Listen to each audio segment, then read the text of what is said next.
चुनाव आ रहा है, आपके इलाका में ये लोग घूमेंगे, सब लोग दो बात बोलेंगे, याद रखिएगा मेरी माँ बहन, दो बात ये लोग आके बोलेगा। एक कि बीजेपी को रोकना है, बीजेपी के रोकने का ठेका माइनॉरिटी लोग नहीं लिया है, ठीक है। 14 तारीख को वोटर लिस्ट जारी होगा, उम्मीद है सभी का लिस्ट में नाम आएगा। अगर किसी का भी जायज नाम कटेगा, आप लोग हमको बोलिए। सबसे पहले केस मुकदमा लड़ने वाला होगा अगर कोई होगा तो वो है नेपाल महतो, कांग्रेस पार्टी, सोहेल दाद खान, हम लोग लड़ेंगे आपके लिए।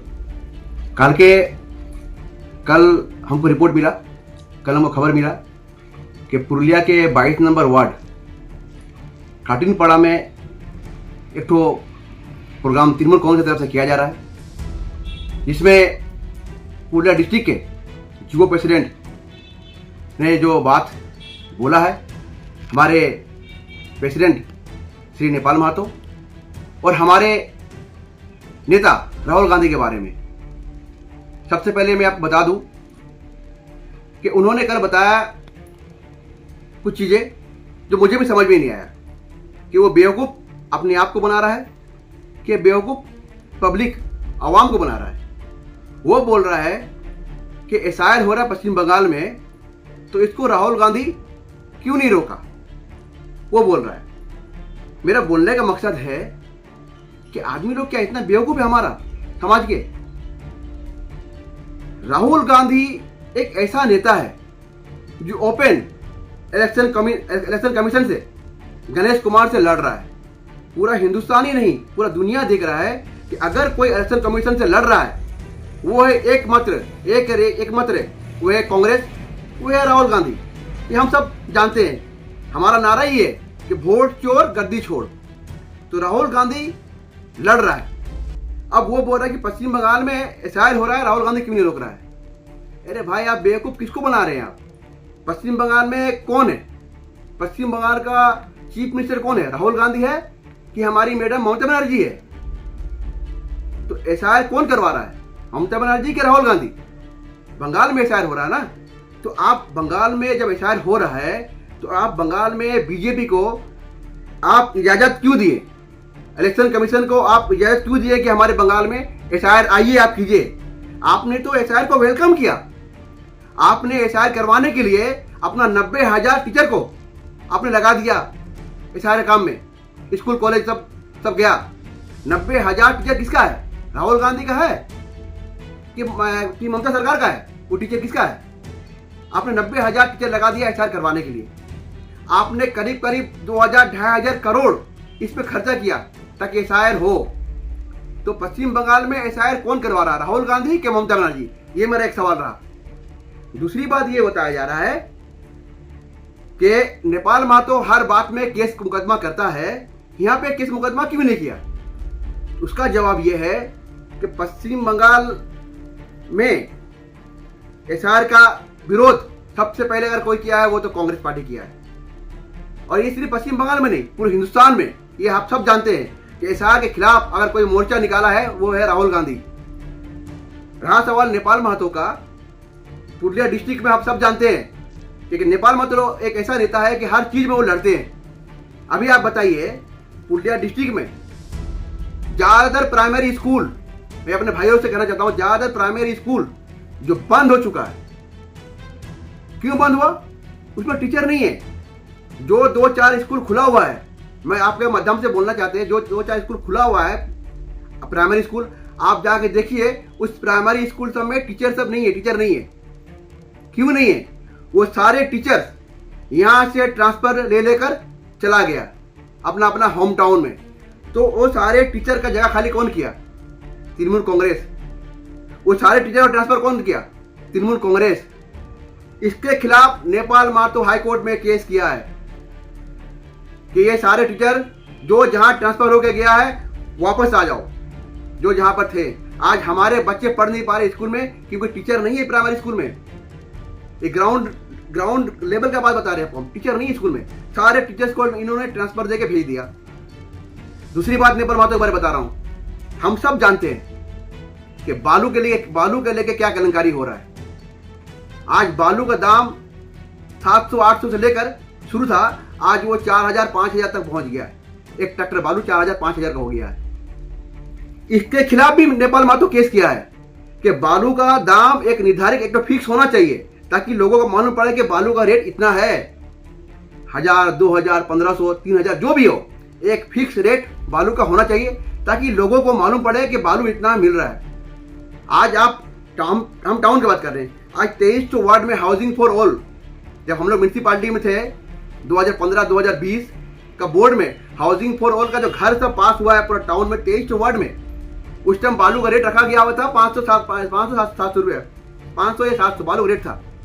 आज 5 साल हो गया, आज 5 साल हो गया, आज तक वो घर कंप्लीट नहीं हुआ। हाउसिंग फॉर ऑल का घर अभी तक कंप्लीट नहीं हुआ। बालू का रेट जो 700 था आज वो 4000 हो गया है। इसके खिलाफ भी कांग्रेस पार्टी आवाज उठाया है, इसके खिलाफ भी नेपाल महतो केस किया है। तो नेपाल महतो तो केस कर रहा है। आप लोग बताइए, आप लोग क्या कर रहे हैं? सरकार में तो आप लोग है ना, आप लोग बालू का दाम क्यों नहीं कम करवा रहे? आप लोग टीचर लोग को क्यों ट्रांसफर करवा रहे हैं? वोट आता है सबसे पहले आप लोगों का फोकस होता है माइनॉरिटी वर्ड्स को। क्यों भाई? आप लोगों ने माइनॉरिटी को दिया क्या है? बताइए आप हमको। माइनॉरिटी का आप लोगों ने क्या? एक चीज आप लोग दिया है। अभी कुछ दिन पहले पूरा माइनॉरिटी बेल्ट में सबको एक लॉलीपॉप आप लोग पकड़ाए हैं, एक टोकर कागज आप लोग पकड़ाए हैं। अरे भाई, वो लॉलीपॉप का जगह में अगर आप लोग एक टोकर मेरा भाई, छोटे भाई लोग को एक टोकर नौकरी का कागज दे देते ना तो छाती चौड़ा हो जाता सबका। सब लोग बोलते, हम भी बोलते हैं हाँ भाई काम किए हैं। आप हमारे नौजवान भाइयों को, आप हमारे नौजवान बहनों को आप काम नहीं देंगे। वोट आएगा minority ward 8 number, 22 number, 15 number, 9 number, 10 number, ये सब में आप लोग ध्यान देता है कि माइनॉरिटी वोट तो कैसे मिलेगा। अरे भाई, माइनॉरिटी वोट लेने के लिए आप लोग पहले ये बताइएगा कि माइनॉरिटी के लिए आप लोग किया क्या आप लोगों ने 2010 से लेकर 2026 तक। आप बताइए 16 साल में माइनॉरिटी के लिए केटो मदरसा बना, केटो कॉलेज बना, केटो यूनिवर्सिटी बना, या फिर केटो मुसाफिर खाना बना, या फिर हमारे इस इलाके में कितने लोगों को आपने काम दिया। जब वोट आएगा तो आवाम पूछेगा। मैं अभी आपके माध्यम से तमाम इस इलाके के 8 नंबर वार्ड के, 9 नंबर, 15 नंबर, 22 सभी को मैं बोलना चाहता हूँ, तमाम जिला के तमाम लोगों को मैं बोलना चाहता हूँ कि इनसे पूछिए आप कि आप लोगों ने माइनॉरिटी के लिए किया आप लोगों ने क्या काम, ऐसा कौन सा काम किया है जो माइनॉरिटी फायदा हुआ है। भाई, जो सबको मिल रहा है, लक्ष्मीश्री, युवश्री, कन्याश्री, जो सबको मिल रहा है वो माइनॉरिटी को मिल रहा है। तो जब वोट आता है तो माइनॉरिटी पे ज्यादा फोकस क्यों होता है? तो माइनॉरिटी को बेवकूफ बहुत बनाया गया, और बेवकूफ मत बनाइए आप लोग, ठीक है। माइनॉरिटी के हर बच्चे के घर में, हर बच्चों के हाथ में, हर मेरे माँ बहन के हाथ में एंड्रॉइड फोन है। वो अपना भला बुरा सब समझते हैं, उनको पता है क्या सही है क्या गलत है। जब वोट आएगा, मैं अभी बोल दे रहा हूँ सभी को, आप लोगों को, अब वोट अप्रैल में वोट होगा। ये लोग जब आपके पास आएंगे, ये वो लोग काम के बारे में बात नहीं करेंगे। ये आपको यही नहीं बताएगा कि आपके इलाके में हमने स्कूल बनाया, आपके इलाके में हमने मदरसा बनाया, आपके इलाके में हमने इतने लड़कों को जॉब दिया। ये सब नहीं बोलेगा ये लोग क्या बोलेगा कि बीजेपी को रोकना है, बीजेपी को रोकना है। एक डर, एक खौफ। इससे पहले जब वोट हुआ था तब एनआरसी का एक हवा दिया था, एनआरसी हो जाएगा, उन्होंने वोट लिया।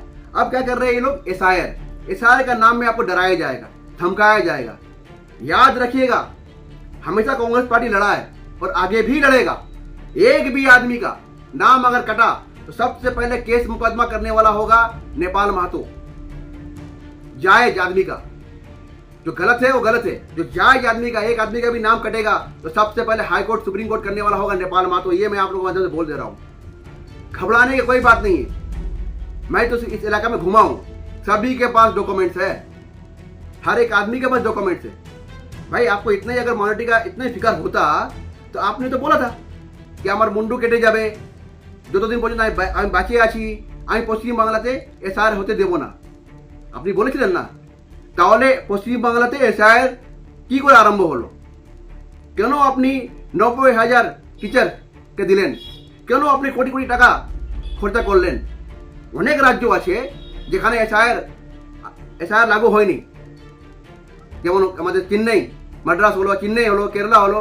তারা কি বলেছেন कि এসআইআর কেস এখন সুপ্রিম কোর্টে চলছে, যতক্ষণ পর্যন্ত ওখানে ফেসলা না হয় আমাদের রাজ্যতে আমরা এসআইআর লাগু হতে দেব না। এটা তো আপনি করতে পারতেন, আপনি পশ্চিম বাংলাতে এসআইআর লাগু করলেন কেন? প্রশ্ন আমাদের এটাই। দ্বিতীয় প্রশ্ন হচ্ছে ওয়াকাবের নিয়ে। আজকে ওয়াকাবের আমাদের সম্পত্তিগুলো আপনারা দেখবেন কালকে আমাদের 24 तारीख একটা प्रोग्राम আছে टैक्सी स्टैंड। मैं सभी को बोलना चाहता हूँ, तमाम लोगों को, कि 24 तारीख को जो प्रोग्राम होगा टैक्सी से आप लोग जाइए। इमाम एसोसिएशन का एक प्रोग्राम हो रहा है। आपको इमाम लोग बताएगा कि हमारे वक़्फ़ प्रॉपर्टी हमारे हाथ से निकल गया, बहुत सारा प्रॉपर्टी हाथ से चला गया। तो इसकी जिम्मेदारी कौन है? आपने बोला था कि वक़्फ़ लागू नहीं होगा पश्चिम बंगाल में। वक़्फ़ भी लागू हो गया, वक़्फ़ भी चालू हो गया। इतने अगर हमदर्द थे हमारे आप, तो आप एक रेजोल्यूशन पास करते विधानसभा में कि पश्चिम बांग्ला से वक़्फ़ आइन लागू होवे ना, विधानसभा से एक कानून पास करके आप दे देते। आपने वो किया नहीं। वोट आ रहा है मेरे भाइयों, मेरे बुजुर्गों, मेरे दोस्तों, मेरे भाइयों, मेरे बहनों, चुनाव आ रहा है। आपके इलाका में ये लोग घूमेंगे, सब लोग 2 बात बोलेंगे, याद रखिएगा मेरी माँ बहन, 2 बात ये लोग आके बोलेगा। एक कि बीजेपी को रोकना है, बीजेपी के रोकने का ठेका माइनॉरिटी लोग नहीं लिया है, ठीक है। माइनॉरिटी लोग तो वोट दिया हर बार। कौन बना यहाँ का एमएलए? बीजेपी। कौन बना एमपी? बीजेपी। तो कौन गद्दार है? कौन वोट नहीं दे रहा है? और हम लोग माइनॉरिटी लोग क्या ठेका ले रखा है? तो ये सब चीज समझिएगा। अभी वोट आने वाला 2 महीना बाद आपके घर घर में ये लोग जाएगा, 2 चीज बोलेगा। एक कि बीजेपी को रोकना है, आप लोग टीएमसी को वोट दीजिए। दूसरा ये बोलेगा एसआईआर हो रहा है, सबको भेजेगा, एसआईआर को रोकना है। याद रखिएगा 14 तारीख को वोटर लिस्ट जारी होगा। उम्मीद है सभी का लिस्ट में नाम आएगा। अगर किसी का भी जायज नाम कटेगा, आप लोग हमको बोलिए। सबसे पहले केस मुकदमा लड़ने वाला होकर अगर कोई होगा तो वह नेपाल मातो कांग्रेस पार्टी सोहेल दाद खान, हम लोग लड़ेंगे आपके लिए। मगर इनके बातों में मत आइएगा, अपना भला बुरा समझिए। आज इन्होंने नौकरी तो दिया नहीं, बल्कि नौकरी से सबको निकाला। जिन लोगों को इन्होंने लॉलीपॉप दिया अभी कुछ दिन पहले, उनमें से बहुत से लोगों को नौकरी हम लोगों ने दिया था, उनको नौकरी से निकाला गया। अगर कोई फुटपाथ में गरीब लड़का काम कर रहा है, फुटपाथ में दुकान तोड़ा जा रहा है, कोई हमारे भाई अगर टोटो चला रहा है तो उनको रोक करके 5-5 हजार रुपये फाइन किया इन लोगों ने। तो इनके पास बोलने का कुछ भी नहीं है। जब आपके दरवाजे में जब भी आएगा तो आप इनसे पूछिएगा कि आप क्या किया हमारे लिए, हमारे बच्चों के लिए क्या किया आप लोग बताइए, हमारे इलाके के लिए, हमारे वार्ड के लिए क्या किया बताइए आप। लक्ष्मीश्री, जुबोश्री, कन्याश्री सब बोलेगा, ये सबको मिलता है भाई। ये सरकार का पैसा है, ये हमारा पैसा है, ये आपका पैसा है। ये हमारा पैसा है, ये आपका पैसा है, जो सबको मिलता है, चाहे कोई भी हो, सीपीएम हो, कांग्रेस हो, बीजेपी हो, झारखंड हो, हर किसी को वो चीज मिलता है। कन्याश्री, जुबोश्री, लक्ष्मीश्री, जो कुछ भी है फैसिलिटी सरकार का, अलग से क्या मिलता है। तो मैं यही चीज मुझे बोलना था कि लोगों को गुमराह ना करें। और आप लोग भी प्लीज अल्लाह के वास्ते आप लोग भी चीज समझिएगा। वोट आ रहा है, फिर आप लोगों को ये लोग खाब दिखाएगा, करेगा कुछ नहीं है, समझ गए। आज जो कुछ भी हो रहा है इनका हेल्प के बगैर, इनके बदौलत ही हो रहा है। इसके लिए अपना कोई भी चीज रखने से पहले, वोट देने से पहले एक बार नहीं 1000 बार सोचिएगा कि इन्होंने क्या किया है। आज इन्होंने आज इनको लौकी भंडार में 1000 रुपये दे रहा है हमारी माँ बहनों को। हमारे कांग्रेस के झारखंड में देखिए ना, झारखंड में, बिहार में कितना मिलता है? 2500 मिलता है, 3000 मिलता है। आज हमारे इमाम लोग को 2500 मिल रहा है, 3000 मिल रहा है। और जो राज्य है और जो स्टेट है, कांग्रेस का स्टेट है तेलंगाना में, 10,000 मिलता है वहां पे। तो हम लोग को तो कुछ मिल नहीं रहा है। मगर जब वोट आएगा तो ये 3-4 जो वार्ड है उन पे इनका फोकस होगा। आप अगर हिस्ट्री देखिएगा पिछला 2-4 वोटों का, तो ये लोग पुरुलिया में 23 वार्ड है, 23 में से 20 वार्ड 21 वार्ड हारा है ये लोग। और इंशाअल्लाह आगे भी हारेगा। अभी जो वोट है ना, अब 23 वार्ड हारेगा ये लोग इंशाअल्लाह। शुक्रिया।